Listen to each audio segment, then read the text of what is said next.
Hello? Are you really there? Right. Hello, everybody. It has been a crazy start as like nothing new. Paranormal Brew starts. There's always technical difficulties. I legit could not get my laptop to work. Had to reboot it, come back on. Poor Katie's like sitting backstage for like 20 minutes. So I apologize, but thank you for hanging on. It happens. Oh, Thank you for having me. It's an honor to be here. oh I my love God, the name of your show, Paranormal Brew. It conjures up so many things. so many things. Which is Yeah. why you are here. It's not just Brew. ghosties, it's not just paranormal. Right. Yes, it is everything, right? Right. So welcome, Katie Paige. Miss Katie Paige, thank you so much for joining me on Mother's Day anyway. Happy Mother's Day. Thank Um, you. Thank you. Happy Mother's Day to all the mothers out there. yes. I also want to give a shout out to my friend Mike Ricksecker for hooking me up with Katie, connecting us. Thank you, Mike, for that. So since I wasted so much time and my, internet didn't want to work, I'm going to shut up. I just kind of want you to just kind of take us through to where you are now. And, if anybody has any questions, I will star them unless it's something like really like we're talking about something really into it. But at the end, I'll Right. kind of give a couple minutes to ask you some questions. Katie is MUFON's, you're the Colorado, the director, the Colorado division of MUFON. State director. Yeah. State director, thank you. So, how did you end up with such a cool job? Well, I wish it was a paying job. We're all volunteers at MUFON. But no, I kind of actually started really interested in the paranormal world because I had so many paranormal things happen to me that I didn't really connect to the time I spent on a what you call a high strangeness ranch in Colorado. So I joined MUFON, came in right as a field investigator back in 2012. And I really joined. I heard about it on a documentary one day, as we all do, we watch these shows, and I heard about MUFON, and I thought, oh, that'll be an interesting way to maybe research and investigate what happened on this high strangeness ranch of my childhood. In folklore and APRO reports, it was known as the Clearview Ranch or the Rocky Mountain Ranch. I never knew it was ever reported or investigated. We were threatened and warned never to talk about what happened out there on the ranch. Wow. So it wasn't until I purchased a book called Hunt for the Skinwalker by George Knapp and Cole McKelliher about the Skinwalker Ranch in Utah. And this was before the TV show. And, it really wasn't really well known back then in 2012. I just knew it was about a ranch and a lot of unusual things. So I picked up the book, started reading in the chapter called Other Hotspots about a Colorado ranch, and it was the ranch of my childhood.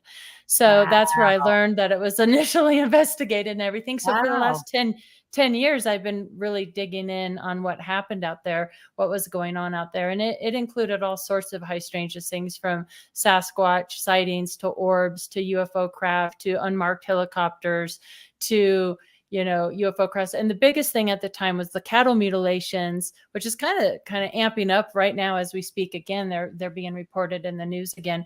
But Linda Moulton Howe, she, I don't know if your listeners, if you're familiar with who Linda Moulton Howe is, but she was an investigative journalist, back in those days. And she did a film called Strange Harvest, and the area where the mutilations were hardest hit. So these were happening daily, in not just cow, but horse, sheep, even dog.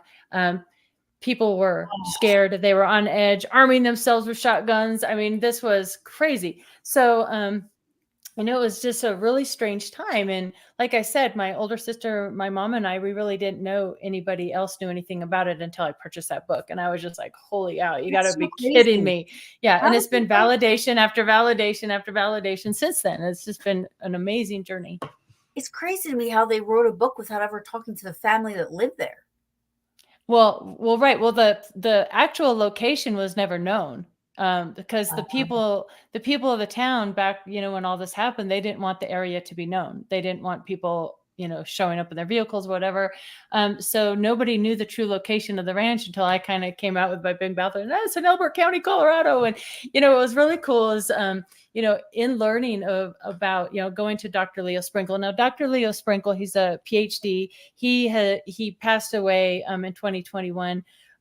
But he was a pioneer in the field of past life regression and hypnotherapy for contactees and abductees. And he was one of the original investigators, and he lived in Laramie, Wyoming. For me in Colorado, it's only 2.5-hour drive. And so anybody can go to his archives at the Heritage Center, and he has over 74 boxes of 40 years of research. Wow. And so I went there to dig, and get all the reports of what was happening out there on the ranch. There was a NORAD connection, an Air Force connection, possibly MK Ultra connection, you name it. It happened out there.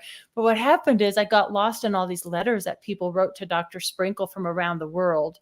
And I started going like 2-3 days at a time for 3 years. And I would take pictures of hundreds of these letters, and I would organize them into files and then organize them into chapters, basically like, UFO craft descriptions and ET descriptions. And one thing people talked a lot about were like, was this a dream or a memory? So people would have these very vivid dreams of contact or being on ships or seeing cryptids or shadow people and all that. So I wrote the book, Letters of Love and Light, which is all a doctor. These are all the letters that I found, like pull out the good juicy parts, and it honored Dr. Sprinkle. So it's really about him. So that was just a labor of love. But in this book, and through the documents at the Heritage Center, I learned that Bill Waugh was the undersheriff out there in Elbert County at the time during all this high strangeness. So he had passed away, but I flew to Florida to interview his widow and his son.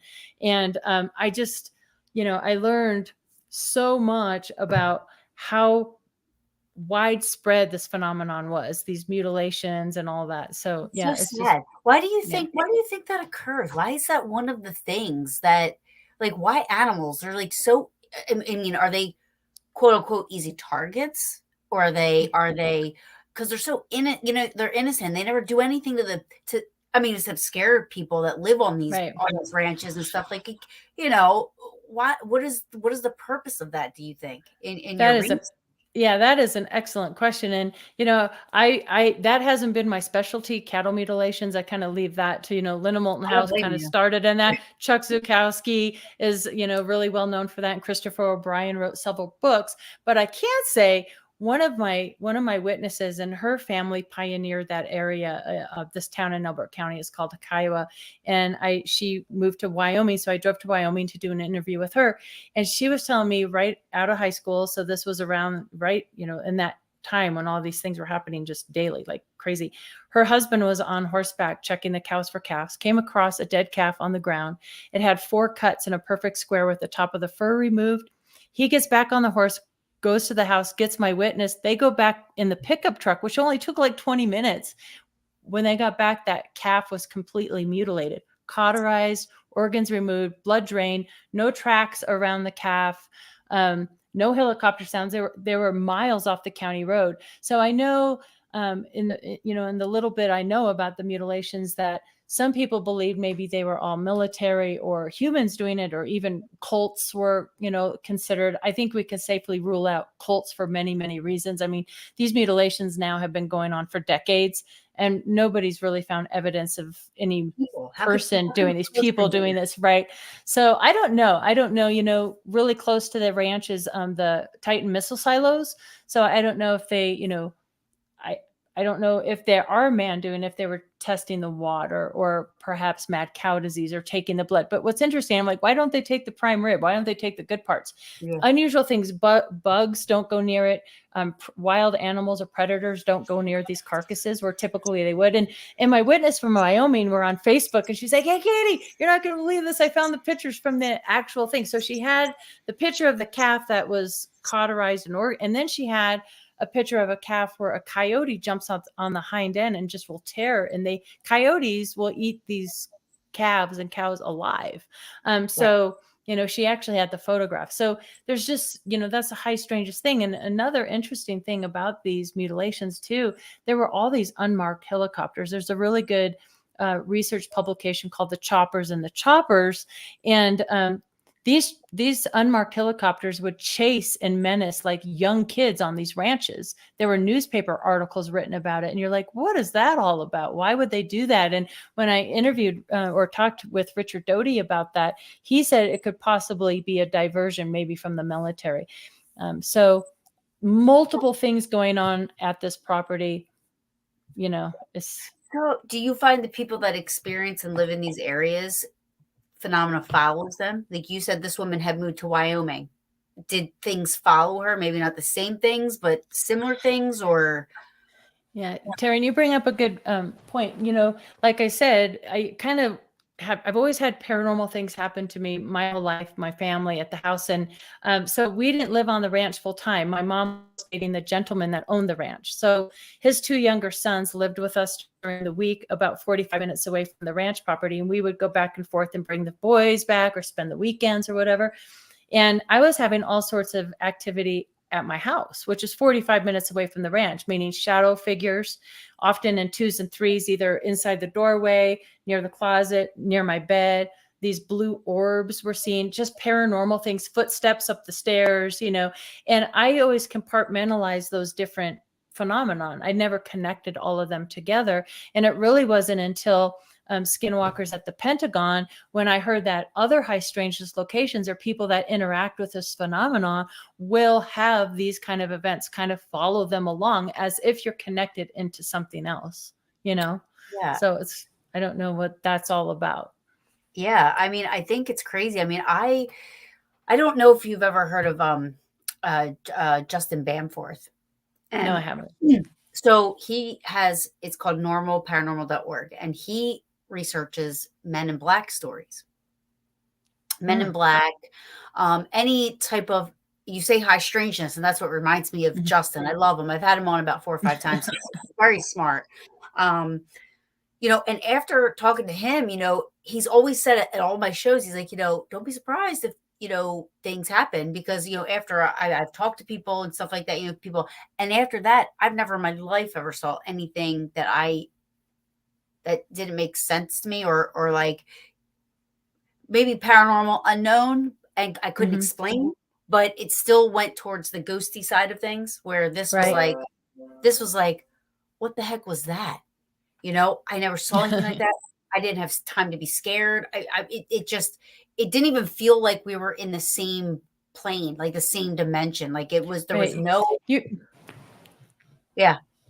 Yeah, you bring up a good point about that. And something that I've really have been researching lately is this phenomenon with near-death experiencers and people who have paranormal experiences and ET experiences. A lot of these people come from either, like I said, like a traumatic background where they disassociate and go somewhere else, or they have a near death and they go somewhere else, or even people who meditate and are very good at just astro traveling and leaving their bodies. It seems to me, and it's been documented, even like there's PhDs that study this phenomenon, that when we do that, we do tap in or connect into something else out there, whatever that is. And that seems to follow us wherever we go. It doesn't matter where we go on this planet or off planet or anywhere. Yeah. We are like wired in. And it also explains why within MUFON, sometimes we'll get reports and you'll have groups of people, and one person will be more affected or will see things more than the others in the group. And I'm like, why is that? There has to be explanations for that, Yeah. I mean, it's crazy because, like I said, I never saw anything like that before in my life. And then after I saw it, it happened, and maybe a year and a half went by. I would have to see exactly the time frame, But recently, I was on an investigation up at Hinsdale, New York, and we're driving, and I saw almost the same exact thing. Like, and I Oh, wow. thought I was going to see a car. Like Yeah. it was so, like, my brain was trying so hard to rationalize what it was that I saw. And as we were Right. coming up to and there was somebody in the car with me who didn't see it. I was like, "Did you just see that?" I was like, "That's exactly what I saw when I was on vacation." Now that's the only 2 times I've seen it, right? But I've Right. never, like, it's a strange, it is strange because it's very, Right. no consistency. It's the same exact thing happening that happened just in a different environment, Right. and it doesn't acknowledge anything. It doesn't acknowledge me anyway, you know? Yeah, my friend Jossie, she was the one in the car with me. Oh, right. I s I Okay. said, Yeah. I said right away to her, I'm like, "Did you just see that?" I thought we were gonna come up to where I maybe saw the back of a car driving down a road or something because there's, like, trees, right Hmm. here, but as we pulled up, it was just farmland, and I'm Yeah. like, Oh, wow. "No." Yeah, I'm like, "There's no way a human could go that fast." I was driving, Right. and they were, you know? So, I don't There's know what also it. the question of like intention. And, I'm one of my favorite shows from way back. So, I was a fan of the Ghost Hunter show Oh, since I'm the still a beginning fan. of it. Right. Yeah, Right. I'm still. And I did some of those tours with them. I did St. Augustine Lighthouse in Florida. Got to meet Steve and Tango and Stanley Hotel when Kristen Gartland was still there. No, she was at the St. Augustine Lighthouse. I think That they is. moved over to Amy when they were at Stanley. So I did Stanley twice with them, experienced things, locations with them. But something I always thought about that show, I always thought it was interesting how Jason and Grant would have a lot of activity around them. And of course, it's a TV show, Yeah. and maybe some of it, you can't make paranormal things happen on demand. I get that. But the ones that were more skeptical did not. So, and that's true in this case too, with CE5s or people who really believe that they're going to interact with the phenomenon often do, as if you're manifesting the phenomenon to happen. And those that don't, Right. so I think our brains and our own consciousness is so more powerful than we even can begin to understand. I can you agree with know that. But yeah. also I wanna know what your thoughts are. So, when I have a team that I go and investigate with, we'll have experiences. I'm Right. clairaudient, I can hear sometimes, not all the time, sometimes. And I believe that there is the possibility we are manifesting stuff. You know what I mean? Yeah. For sure. Right. Now, if let's just say I have like 7 people with me that believe, but then there's that Hmm. one person that is that hardcore skeptic, right? Right. And then our night is, it feels like Womp womp womp. yeah, Yeah. we're like, you repel them. What are you doing? Yeah. Well, you're right.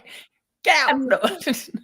could it be that his manifestation of it being not true can overpower what we're doing? Possibly. I mean, I've experienced that very same thing, and it's so funny because I have some good friends that have never experienced anything, like that, or seeing an unusual craft, unidentified craft in the sky. Right. Where with we can identify 90% of what we see out there. We have a lot of Starlink satellites, blah blah blah, but there are unknowns out there, and he wants to see something so bad, but he's so grounded in this physical reality and this scientific skeptic mind. I'm like, you got to let it go. And it's almost as if, like you said, just his pure It's like a skepticism repellent. and believing that he can't interact with it, so he doesn't. And I'm just like, no matter how hard we try. And the opposite is true. So, and I don't know about with you, but I have found that, like, if I really start meditating in my practices and getting really in tune with that, it's almost like you're plugging in a cord into an outlet, and things will kind of amp up and start up. And living here alone, sometimes I get a little afraid, so I'll like unplug it, like, I don't want this, right? And you have to Yeah. protect yourself and ground yourself and surround yourself with positivity, because there are those negative things that can attach, as you probably well know, doing what you Yeah. do. So you really have to be careful to protect yourself. And the same is true with aliens and ET contact. We don't know who we're dealing with. We Yeah. really don't. There's a lot No, of people who can channel and have, they can go through hypnosis or different ways that we have some ideas of maybe some of the species that are out there, the small grays, the tall grays, the Palladians, the Nordics, but we don't know for certain, right. so you always have to be really careful. I have so many questions. So, um, so, all right. So, so you brought up some cool things like saying about how, if you wanted to have, okay, here it is. Sorry, I have ADD real bad, so I'm trying to reel it back in because you said Me so too. many things. I Like, understand. I got you. I do too.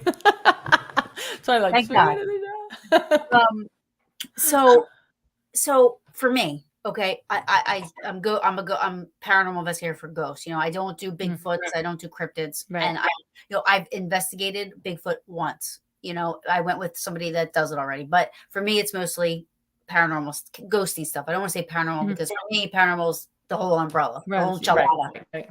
Um, but I, on the other side of that, I am obsessed with space, like anything that occurs, like lunar eclipses, meteor Mhm. showers, anything cool that's going to happen in the sky, right? I love it. Right.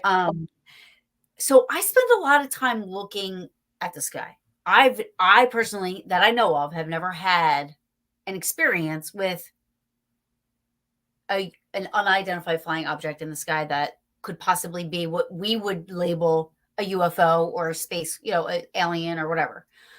And I Mhm. get mad about it because I'm much like your friend but I'm open to it, right? I'm like, I want to see something cool. I want to get something on, um, and then I'm always like, but do I really want to Right. experience Right. that? Right. Because I'm not Yeah, you sure. gotta be careful. You need to be careful what you ask for, I but know. just the mere intention of you wanting to capture on video or photograph or something could hamper your ability to contact something. Just like when we go in and we Yeah, can't predict this stuff. Even on Skinwalker Ranch, they can't have this. They can't have these different phenomenon like on cue, right? So right.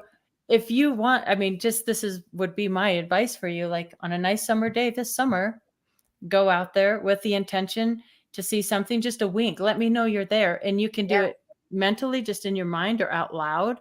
The fewer the people, the better. You can even just do it personally. I can't tell you how many times I've done that and just gotten like a wink, like just a yep. And I'm just like, all right. It's almost like getting those little signs when you ask the universe for signs. It's that yeah, same kind of thing.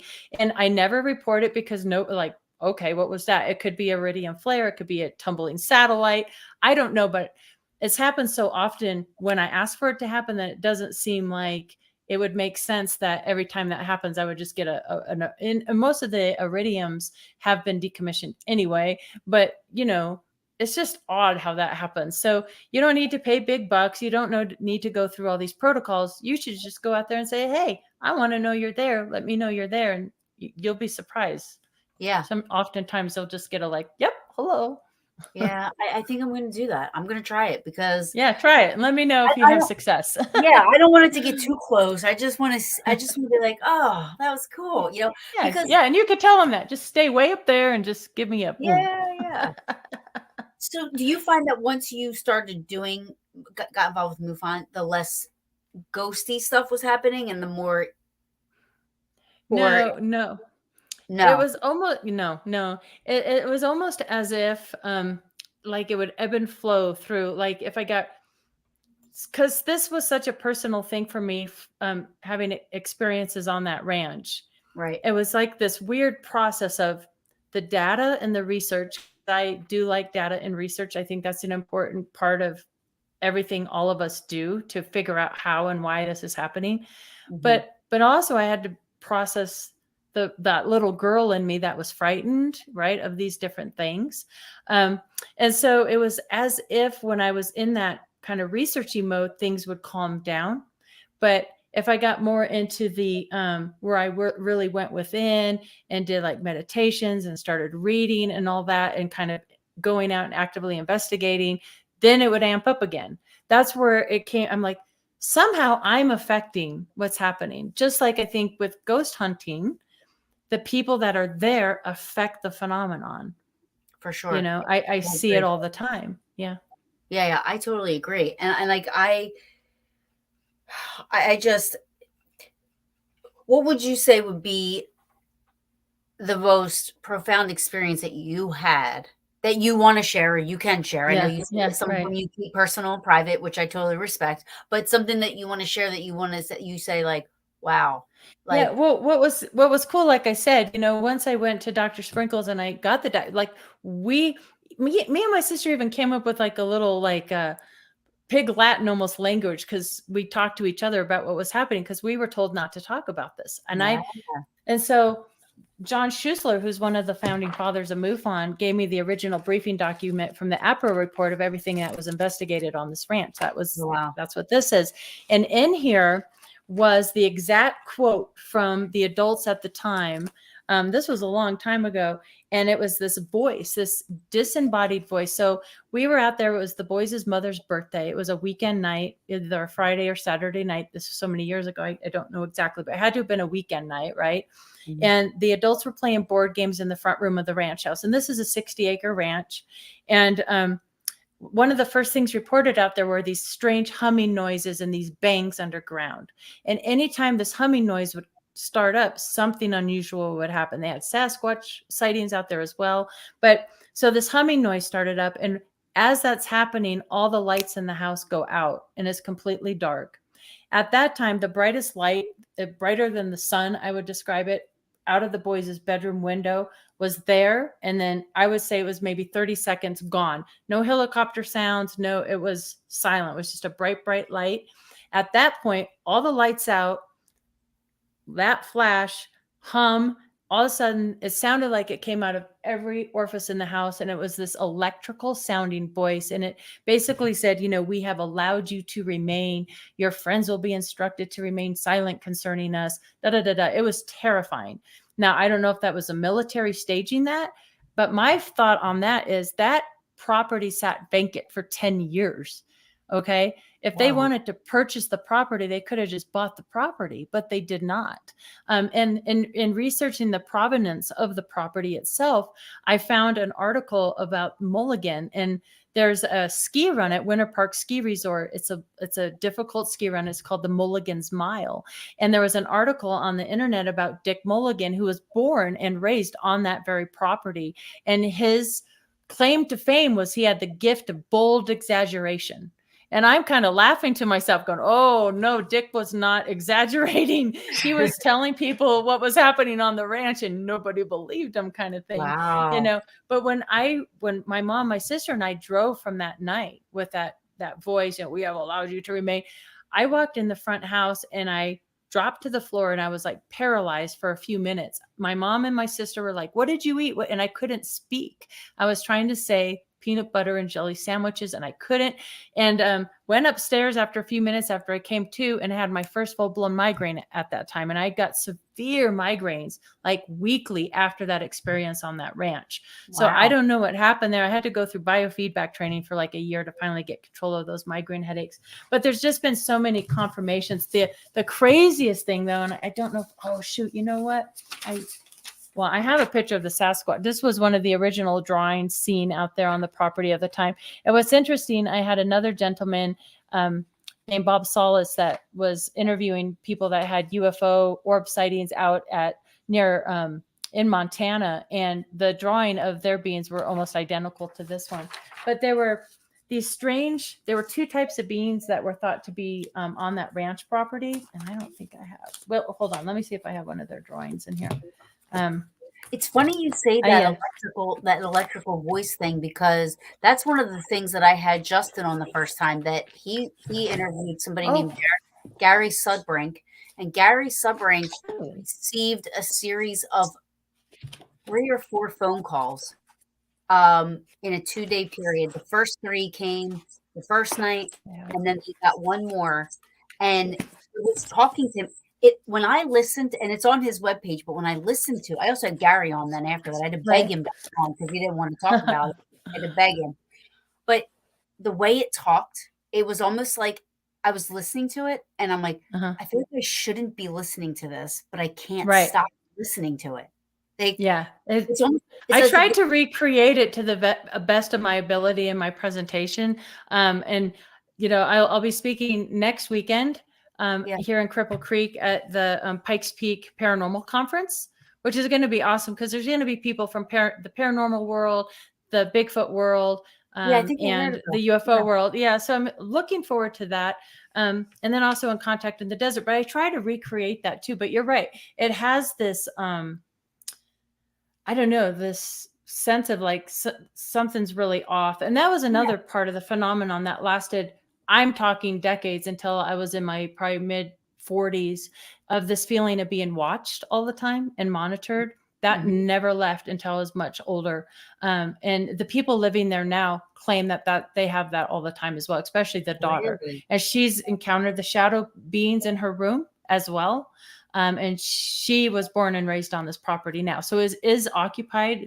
It's gated. People live there, and the daughter, when I talked to her, she's like, "Yeah, I've ever, for as long as she can remember, had that overwhelming sense of somebody, especially from the tree line, watching them." So I'm That's like, funny. So "Whoa." two things. Like one, when I saw the first time I saw that shadow thing, Hmm. whatever it was, um, Right. before, so we were on vacation, so I wasn't doing anything. I was like on vacation. You know what I mean? It was Yeah. 2 o'clock in the afternoon. We were there for 3 days before I saw it. And I remember for those first 3 days, I felt like I was being watched. I didn't say Yeah. anything. No, nobody in my family is in paranormal. They always will ask me about it, but nobody's into it. You know, they have no idea. They think I'm "Ooh," right? So I don't talk to them. When the only thing I said, my boyfriend was standing there, and I go, "Did you just see that?" That was the Hmm. first time I said anything, because I didn't say, "I feel like we're being watched," because they're probably like, "Oh, everywhere you go, it's haunted," or say Yeah. something, right? So I always keep it Right. to myself. Right. But after I saw that, it went away. I didn't feel that anymore. Hmm. It was so strange. Like then I was just, it was like it just went away. Like I didn't Right. feel, I never saw it again. Right. Um, so it's interesting you say that, but if you want to, he has those recordings on his website. You can listen to them and see if Oh, it's really? heard was similar.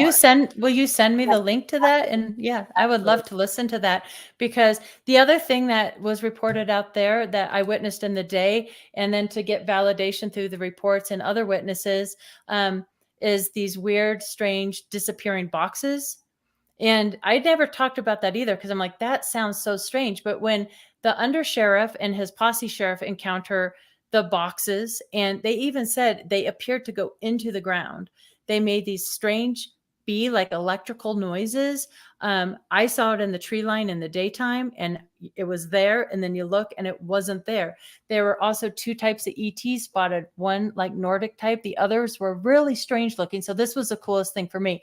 So in Dr. Sprinkle's archives, they had a drawing that was drawn of one originally. Now I never witnessed these beings, but the adults did, and other people witnessed these beings, and they were very unusual looking. They had these very heavy brows, wrinkles here, these tubes that came out, really like spindly, skinny arms and legs, and this weird Wow. shield over the chest. I've never seen anything like it before, so I'm like, you know what? I'm going to put it in my back pocket. I'm not going to share it. I'm not going to put it anywhere. See if I could find anything else similar to it, right? So a few months later, I was at the time I wasn't state director. I was the guest speaker coordinator for Colorado MUFON. I invited this nice gentleman to come speak. And I'm sitting there in the third row watching his presentation, which was about his experience on a property he owned around the same time. In the book that he wrote called Flashbacks, it's his name, Sean Bartok. The book, he says it's in Castle Rock, Colorado, but in reality, his property and where the ranch sat were 14 miles away. I'm sitting there watching his presentation, and up comes this drawing of these ET beings that he had encountered. You couldn't get any more similar, although he drew the tubes in the neck, but he said the tubes in the neck came out.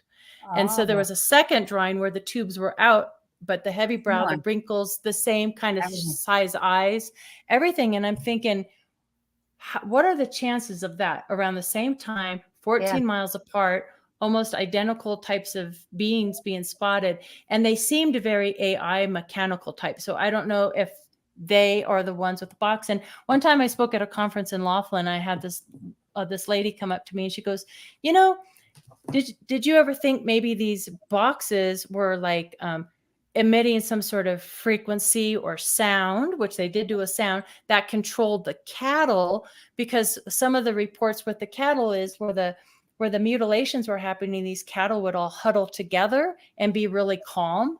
But in adjoining pastures, they'd be all freaked out and mooing, you know, and maybe that was a device like to calm people, or a communication device or something. Oh, so I yeah. don't know. I thought it was a good theory. I'm like, That's I never definitely a thought good of theory. that. And that's why I think it's so great to do these shows and to talk to people, because other people have different bits of information or think of things that I might not even think about. I'm like, you know what? That could be. I Yeah. don't know. Yeah, no, you know? should totally listen to those phone calls, because Yeah, I'll tell I'd you love what, to. that's something that will never leave my brain ever. Like, it Yeah. was the most It may be intriguing. scarring. Like if I hear that and it's similar, I'm just going to Well, freak that's what I'm out. saying. I'm Like, I going to wonder, freak that's what I out. said, be prepared. I mean, I Right. even had Gary come on. I mean, it took me a minute. I had to beg him, because, he didn't want to talk about it. I said, Gary, please come on. I need to talk to you about these phone calls. It was almost like this, like, I was like a little obsessed with them a little bit, because they were so, to me, they sound real. And this was in the 80s. And the only reason that late 80s, it was when we had the answer machines that had the tape recorders. So he was able to, that's what he recorded on. Interesting. Yeah. So when you listen to and Justin even did the transcript as best as he could, because there's some parts where you can't really hear, but you hear it's mumbling, but that's not a lot, but it's but you can read what they're, and it's so like, and they're like talking to him, and they're like, is Gary Subrink there? And he's like, this is me. Oh, wow. And like, well, they're like, the voice is imitating you. Like, the things it was saying doesn't sound like that's creepy. On someone. That's creepy. And you have to remember, when this happened to us in my childhood, all the power was out in the house. So there was nothing, unless somebody had speakers piped outside. My skeptical mind's always thinking of, how can I debunk this, whatever. But I'm not able to talk about it yet because of non-disclosures, but hopefully I could come back on after the episode airs. We just filmed out there for a week. That's awesome. And something very similar happened to me, just like what you were just explaining, like these, I can't even explain it. So when I'm able to talk about it, I would love to share it with you, because it's very similar to what you were just saying. Yeah. And I've literally been so intrigued. Now, I sit here, and as you're talking about you being able to investigate these ranches and stuff, I'm like, oh my God, that would be so cool. But at the same time, scary too. Scary. I'll be honest with you, I could handle anything else but the animal stuff. Yeah. Yeah. The mutilations are pretty bad. And like I said, I mean, the fact that it's not only cow, but horse and dog. I mean, Snippy the horse in Alamosa kind of started out there in Colorado too. Dr. Sprinkle was an investigator on that. So yeah, that's quite frightening. What are they doing with it, and why? I don't know if it's a genetic program. They want the blood. I don't really know what the reason for that is, but yeah, it gets pretty frightening. And then there's people at Skinwalker Ranch, and I can't say what happened to me, but you get physical effects too. And I experienced that as well. I'm not going to get into specifics, but my daughter was quite frightened. And in fact, we had a day off of shooting, of filming, and they put me up in the hotel nearby, which I'm thankful for, because since it was every day, I would have come back here kind of alone. And that would have, that was the first time back on the ranch since I was a kid. And my daughter was like, oh man, I want to go, since I now know the people who live there and everything. And in her head, very loud, she got a big no, as if like whatever's there that attached to me was telling her, don't go there. You don't want that attached to you. And she really got scared. And she's like, Mom, let's go buy a white candle. She's like buying me oils, and like, she's like, she's worried about her mom. And so we did. And so I promised her, like, every time I go, we'll do like cleansing and protection and all that. Just like within ghost hunting, you really don't know what you're dealing with. Right. And the Sasquatch out there, it's interesting. There's a really good book by Stan Gordon, and I know it's controversial, but some Bigfoot Sasquatch sightings go hand in hand with orbs and also UFO and craft. And in this case, out on the ranch, I believe they were connected to the craft directly, because it's open except for these patches of ponderosa pines, right? So it's not like a family of Bigfoot could live there full time and not go unnoticed, right? Or they're interdimensional. But I think I think they're the ET. I think they're a type of ET. That's my philosophy. Or they work for them or something, but they were connected out there. And my sister is very matter of fact about that point. She's like, oh no, they were connected. So I'm like, yeah. yep. Yeah. I do. I believe that. I've said this, many times. Like, us as humans, we have to label everything, Right. right? We do. So Yeah. who's to say that Bigfoot isn't a ghost and ghost isn't Bigfoot, right? Right. Exactly. We're giving things labels to try to separate whatever it is. You know what I mean? So I agree completely. And we want simple answers to things too. So yeah, people will ask me like, what do you think? Is it all paranormal UFO or is it all military? There was great document. We had in Dr. Sprinkles, again, there was Warren Blank from Camp Carson was on the ranch property. Something took over his mind, made him walk towards the woods, would release him. He would run back to the house. And this did this to him for five times, which speaks to me as like Black Access Project, mind control, MK Ultra. What were they doing out there? And people want it either to be one or the other, where I think could be a combination of both. Right. Sure. There's paranormal stuff happening. Whoever in the military, Air Force, whatever, they know about it. They're interested in it. So they're there too. So they're both there together. And they're both dabbling and they're both trying to communicate. And they're both and then on top of that, you put in what we talked about before, the manifestation, the power of our own minds and intention. And so it's all happening together, Yeah. Ever hear of anything coming out of any of the Grand Canyon ranches? Or the Grand Canyon?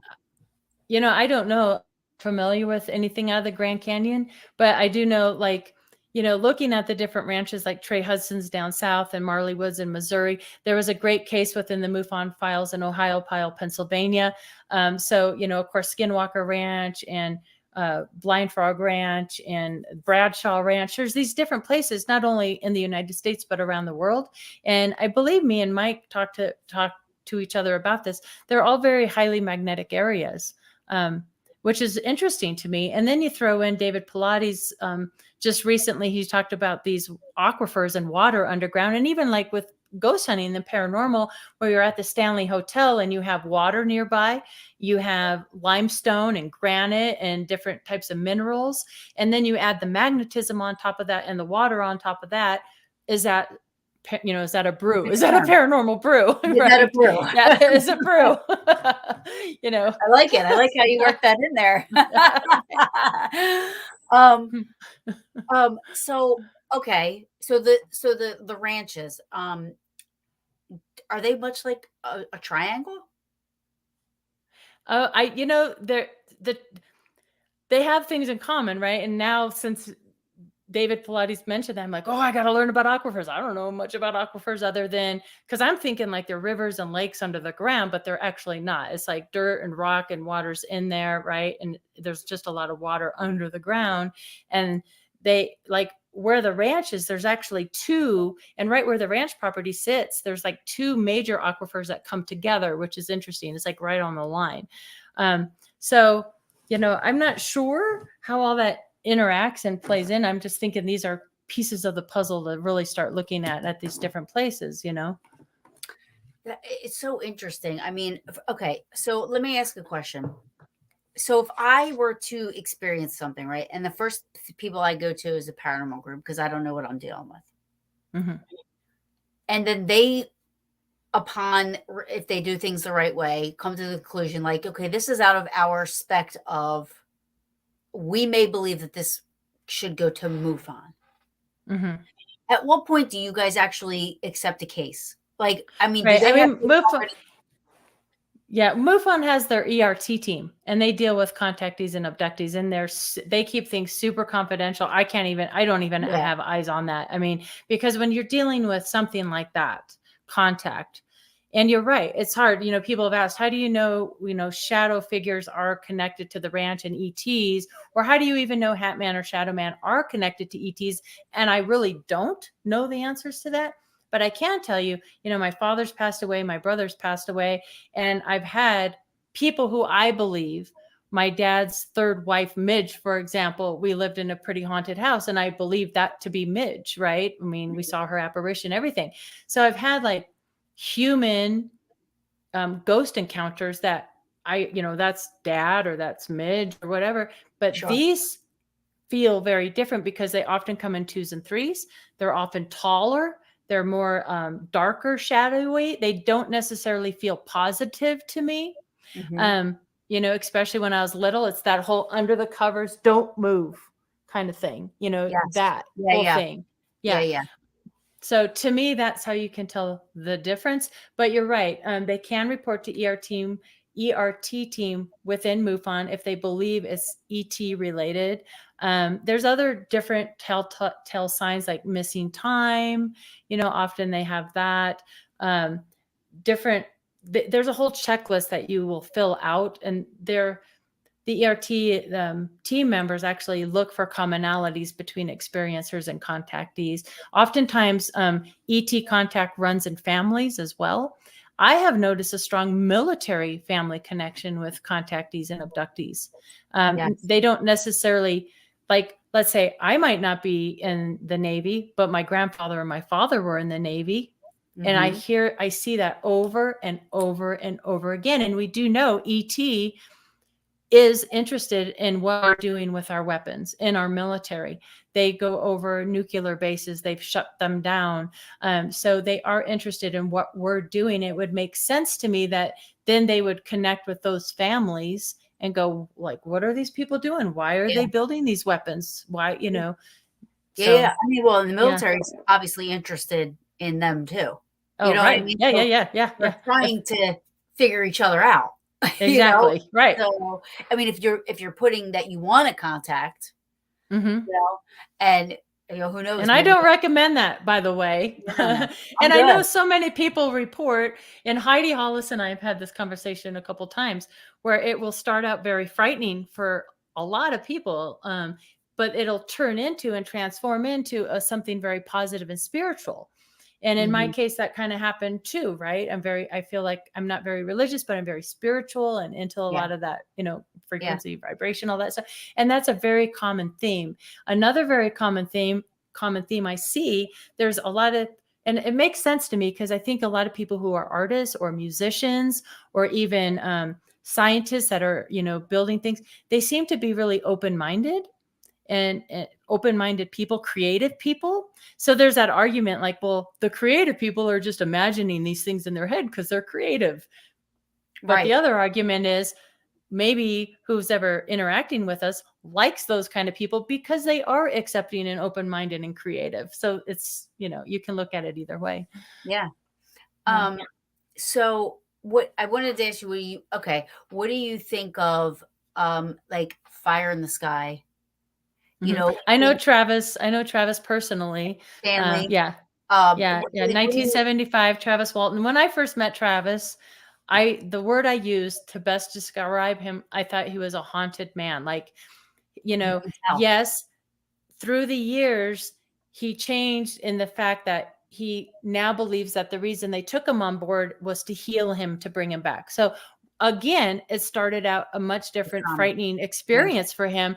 And now he looks at it with different perspective. I don't think there's anything wrong with that because as humans, our perspectives change. The more we know, the more we understand, and the more we, grow.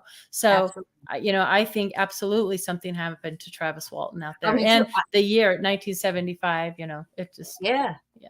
I met him once, and when I met him, I'm like, yeah, you can tell something happened to him. Like you can, Yeah. no matter what it is, Yeah. something happened to this man. Like, and you knew it when you. Yeah. He was very nice. He was awesome.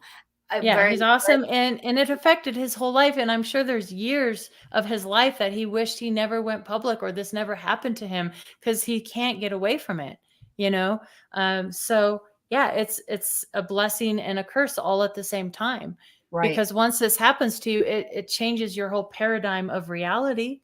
And then you eventually have to speak your truth because if you don't speak your truth and you don't have people to talk to, and even this a show I was on just recently, we're talking about children who are experiencing things, whether they're ghosts or ETs or you don't know which. How do you deal with that?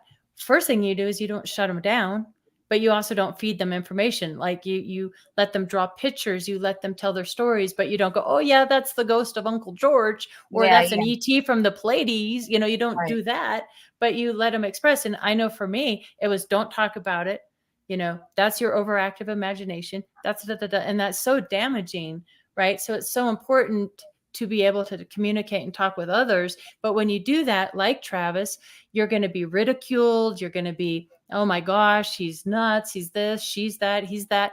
And then what happens then, sometimes you can get post-traumatic stress disorder. You can go into depressions. You can isolate yourself, and it's just not good. So it's so important to have these groups and these podcasts where people can come out and share, openly about it. Because definitely people are not alone in this, both with ghosts and ET contacts. And like you said, Taryn, I do think they overlap a lot of this phenomenon.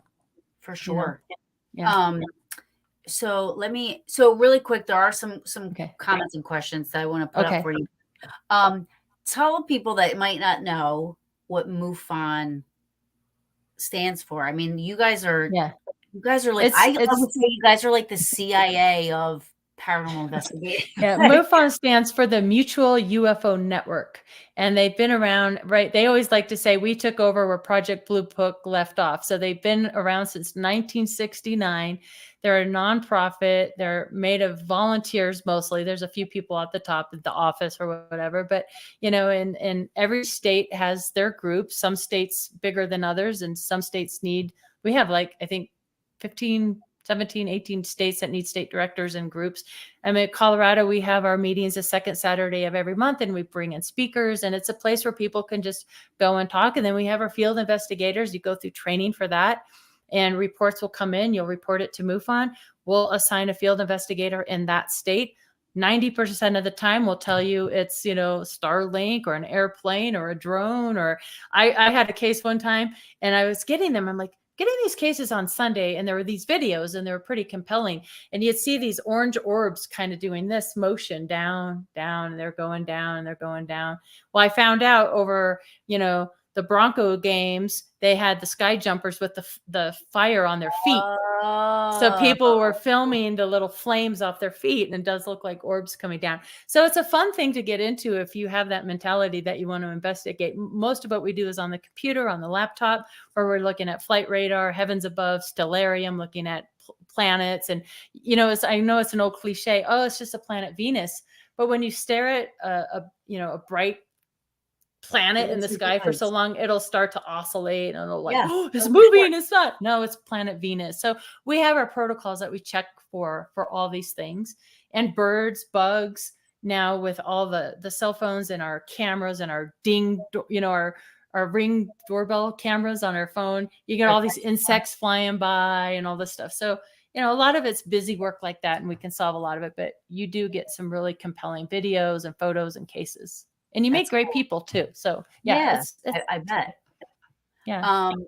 So this woman, she's from Japan, just so you know. And she said, wow, we don't have cattle mutilations, but we have strange things happening near our nuclear plants. And when we have earthquakes, are they watching us when the earth plate shifts?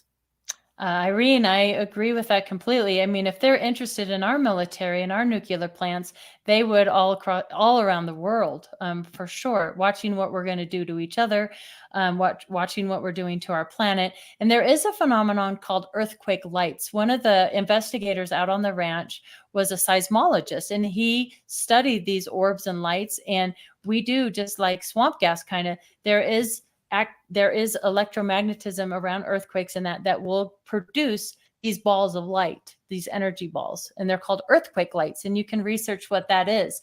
I have to say, though, oftentimes those are closer to the ground. They're not in the air as long. I mean, you could tell the difference between an actual good orb sighting that could be a UFO or some other kind of phenomenon as opposed to an earthquake light. Yeah. So yeah, absolutely. They'd be watching everybody. Judy Love asks, how long did you live on the ranch, Katie? Yeah, I didn't live on the ranch, but for 3 years we were traveling back and forth, bringing the boys. The boys would come to our house on Sunday night to go to school out because we had a big school district in that small town. You know, you had a graduating class of 6. I went to a very large school district in Colorado, so they wanted the boys to attend the bigger school district. So we would always hear the adults talk about the police were called, or, you know, all these, we knew all these crazy things were happening, but it was like, hush, hush, don't talk about it. Don't say anything. We were warned not to, and my mom and the other adults made it clear that we weren't to talk about it. So, like I said, we spent a handful of time out there in the day, that really scary evening, and then of course we'd always hear about things when the boys would come to our house to stay. Yeah, That's really cool. yeah. Not only do we have somebody in Japan watching, but we also have somebody in Indonesia watching. So Indonesia. So I just wanted to give her a shout out. That's awesome. Hi. Let's see. So I have to ask what your favorite alien UFO movie is. Ooh, that's a good question. Of course, I always laugh because I always thought, like, because for me, I'm going to give away my age, but when all this was happening, it was like 1975 to 1978. I'm a young girl, 9 to 12 years old, and so Close Encounters of the Third Kind came out in 1977. And I thought it was a documentary because I was like living that stuff on the ranch. I'm like, oh, this is normal for everybody. It wasn't until just like recently I was like, oh, wait, no, probably not everybody saw it that way. But I love the movie Contact with Jodie Foster. That I would say that was probably my favorite one. Yeah. That's I love that movie.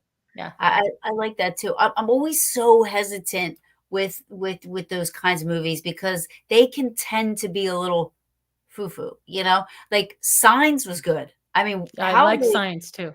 How they made that alien look when the kid videoed it and it came out from behind the bush and went back, and I was like, whoa. I was like, that would have scared the shit out of me.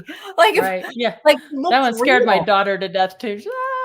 It looked real. Like, I was like, I honestly would believe if somebody showed that, I'd be like, oh, that's real. I'm like, where's MUFON when you need that? They need to be on this, right? Like that is, but that movie was pretty good. Really quick, I know we started late. Somebody saying War of the Worlds is another good one with Tom Cruise. Great one. That's the not so good side of if we have a Contact, right? Yeah. Oh, what was it also? The Day the Earth Stood Still? Was that Alien? Yeah. That was Alien. That one scared me. Yeah. Yeah. That one scared me. And then of course you have Men in Black, which is a funny version of, it's kind of like one of those movies where you can kind of laugh at. Like for me, I watch Ghost Hunters, or like I like a lot of the exercising type movies where the Reich and the exorcism of Emily Rose. I love the whole Conjuring series because it's based on Lauren and that, and I just love because it's based in some truth, right? And so. And for me, like those ghosty movies, I don't like gore and all that stuff. So I tend to go more towards the movies like The Others and but a fun parallel show would be Ghosts, right? The show Ghosts on CBS, where they inherited this haunted mansion and she falls into stress, and now she sees ghosts from like all eras of life. I just saw that there's a new Haunted Mansion coming out too that looks excellent because I love the Haunted Mansion. I know, that looks good. Looking forward to that. Yeah, me too. I just saw that. Yeah.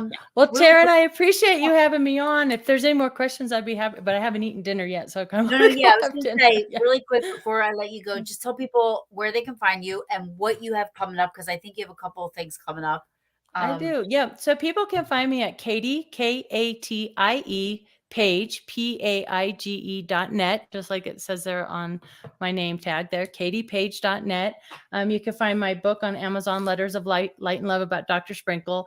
And it's neat because there's letters from children, there's, dreams or memories. So touch on a lot of different things.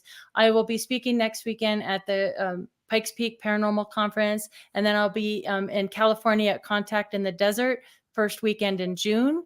So that'll be a fun event as well. And then symposium is August 24th through the 27th in Cincinnati, Ohio, the MUFON Symposium. And they have a bunch of great speakers out there. They even have David Pilates, Missing 411, out there for that event as well. Oh, that's So I'll awesome. be out Good there. for you. Yeah, in Cincinnati. Awesome. Well, Yeah. thank you so much for coming on. Yeah, I know it thanks took us for a having minute me. to get on, but this was great. We got to have you on again. I would love to have I'd you on love again. to. I'd love to come back. Thanks for having me. Yeah. Thank you so Yeah. much. Enjoy dinner. Thank you so much. Oh, thanks. I will. Bye-bye. Good night. Good Good night. night.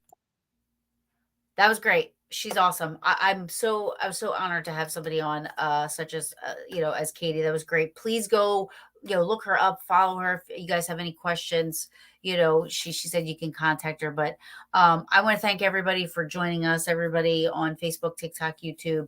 And thank you for all the comments and joining in. And as always, making my guests and myself feel great. I love you all. And until next time.